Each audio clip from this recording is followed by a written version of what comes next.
जय श्री राधे भक्तों।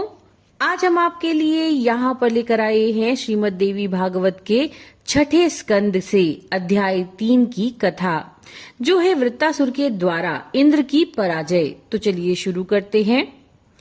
व्यास जी कहते हैं, राजन, तदनंतर महाबली वृत्तासुर वेद के पारगामी विद्वानों के द्वारा स्वस्त्ययन कराकर रथ पर बैठा और इंद्र को मारने के लिए चल पड़ा। देवताओं ने जिन बहुत से दैत्यों को परास्त कर दिया था, वे क्रूर स्वभाव वाले दानव भी वृत्तासुर को महान बलि समझकर उसकी सेवा करने लगे और साथ हो लिए। यह दानव युद्ध करने के विचार से आ रहा है, ये देखकर इंद्र के गुप्तचर बहुत शीघ्रता के साथ देवराज के पास पहुंचे और वृत्तासुर क्या करना चाहता है उन्होंने ये सूचना दी। दूतों ने कहा, स्वामिन, वृत्तासुर नाम का ये दानव आपका घोर शत्रु है। त्वष्टा ने इस बलवान राक्षस को उत्पन्न किया है। अब बहुत शीघ्र ही रथ पर बैठकर वो यहाँ आ रहा है। पुत्र की मृत्यु से संतप्त होने के कारण त्वष्टा के मन में क्रोध का संचार हो गया था। उन्होंने आपका संहार करने के लिए मंत्र प्रयोग से इस दुर्धर्ष राक्षस को उत्पन्न किया है। इसके साथ बहुत से राक्षस भी हैं। हे महाभाग, भयंकर शब्द करने वाला ये शत्रु बड़ा ही विकराल है। इसकी आकृति ऐसी है मानो मंदराचल अथवा सुमेरु पर्वत हो। अब इसके आने में किंचन मात्र विलंब नहीं है। आप अपनी रक्षा का प्रयत्न करें। उसी अवसर पर अत्यंत डरे हुए देवता भी वहां आ पहुंचे।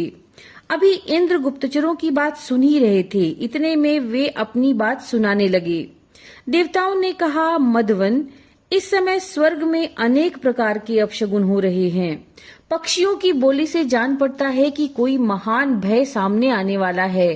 कौवे, गिद्ध, बाज और कंक नाम वाले भयंकर पक्षी घरों पर आते हैं और विकृत बोली बोलकर रुदन करने लगते हैं। चिड़ियों की चींची कुकू शब्दों की तो कोई गणना ही नहीं। हाथी और घोड़े आदि वाहन आंखों से आंसुओं की धारा गिरा रहे हैं। हे महाभाग, रात में भवनों पर रोती हुई राक्षसियां आती हैं और उनका अत्यंत भयंकर शब्द सुनाई पड़ता है।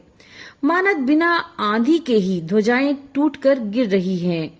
आकाश, पाताल और मत्यलोक सर्वत्र उत्पात ही उत्पात दृष्टिगोचर हो रहे हैं।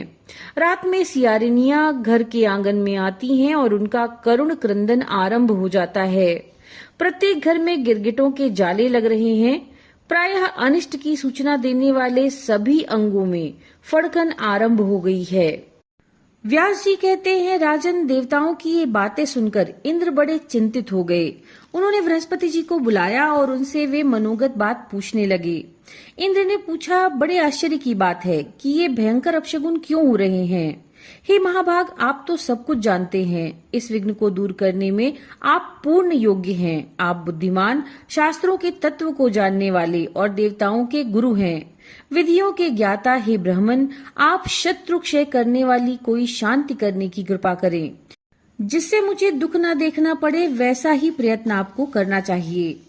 बृहस्पति बोले, हे सहस्त्राक्ष, मैं क्या करूं? इस समय तुम्हारे द्वारा अत्यंत घोर निंदित कर्म हो गया है।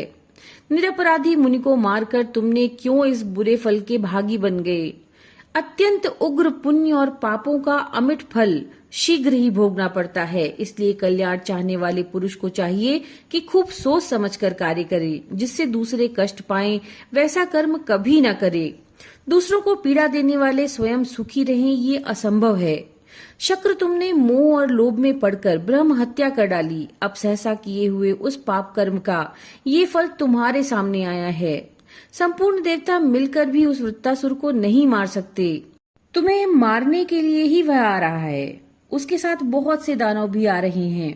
दिव्य आयुधों को लेकर वह सामने आ रहा है। वह प्रतापी दुर्धर्ष दैत्य जगत का संहार करने की इच्छा से आ रहा है। ये किसी प्रकार से मारा नहीं जा सकेगा। राजन, इस प्रकार बृहस्पति जी के कहने पर वहां कोलाहल मच गया। यक्ष, गंधर्व, किन्नर और तब को ही सारा सार समझने वाले मुनि तथा देवता सबके सब घर छोड़कर भाग गए।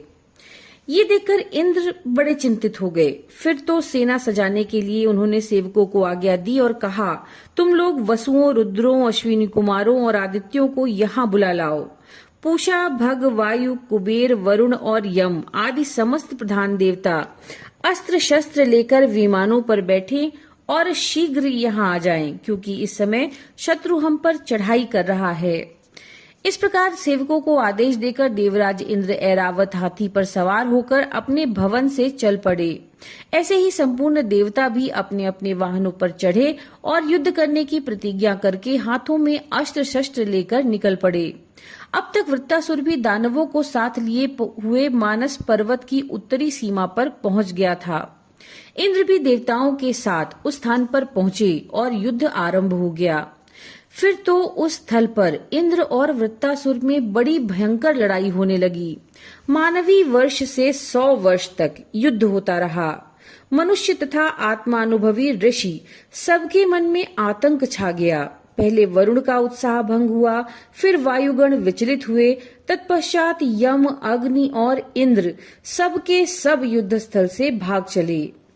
इंद्र प्रभृति समस्त देवता भाग गए। ये देखकर वृत्तासुर भी अपने पिता त्वष्टा के पास लौट गया।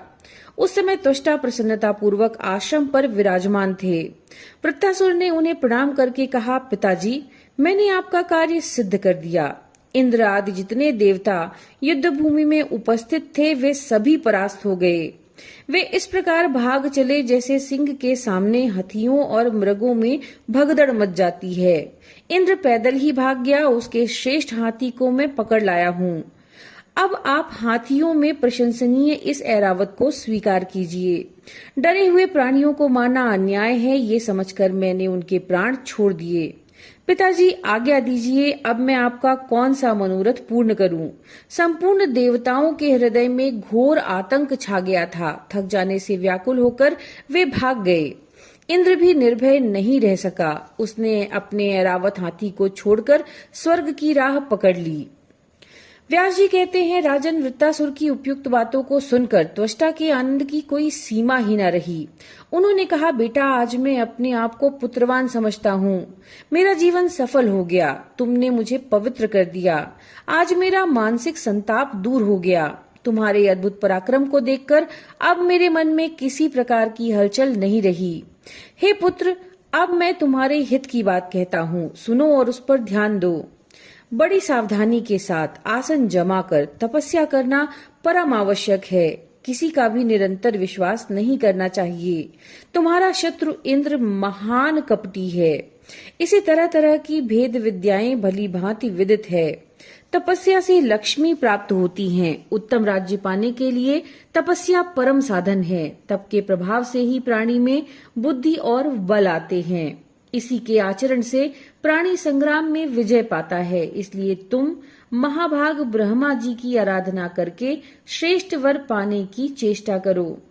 वर पा जाने पर दुराचारी एवं ब्रह्मघाती इंद्र की सत्ता नष्ट कर देनी चाहिए। शंकर जी बड़े दानी हैं। सावधान होकर स्थिरता पूर्वक उनकी भी उपासना करो। तुम्हें वे अभीष्ट वर दे सकते हैं। जगत की रचना करने वाले ब्रह्मा जी में असीम सामर्थ्य है। उन्हें संतुष्ट करके तुम अमरत्व को प्राप्त कर लो, फिर पापी इंद्र को परास्त कर देना। व्यास जी कहते हैं, राजन, वृत्तासुर ने जब पिता की ये बातें सुनी तब पिता की आज्ञा लेकर के उसने सहर्ष तपस्या के लिए प्रस्थान कर दिया। वह गंधमादन पर्वत पर पहुंचा। वहां पुण्य सलीला गंगा जी बह रही थीं। स्नान करके उसने कुश का आसन बिछाया और शांत चित्त होकर वह उस पर बैठ गया। उसने अन्न और जल का बिल्कुल त्याग कर दिया। योगाभ्यास में उसकी वृत्ति एक निष्ठ हो गई। स्थिर आसन पर बैठकर वह निरंतर ब्रह्मा जी का ध्यान करने लगा। वृत्तासुर तपस्या कर रहा है ये जानकर इंद्र बहुत चिंतित हो गया। उन्होंने तप में विघ्न उपस्थित करने के लिए गंधर्वों को भेजा। यक्ष, पन्नग, सर्प, किन्नर, विद्याधर, अप्सराएं और अन्य भी अनेक प्रकार के देवदूत इंद्र की प्रेरणा से वहां पहुंचे। सभी माया के जानकार थे। तपस्या नष्ट करने के लिए उन्होंने सम्यक प्रकार से प्रयत्न किए, लेकिन वह परम तपस्वी वृत्तासुर अपने लक्ष्य से तनिक भी विचलित न हुआ। तो भक्तों, ये थी अध्याय 3 की कथा। नमो नारायण।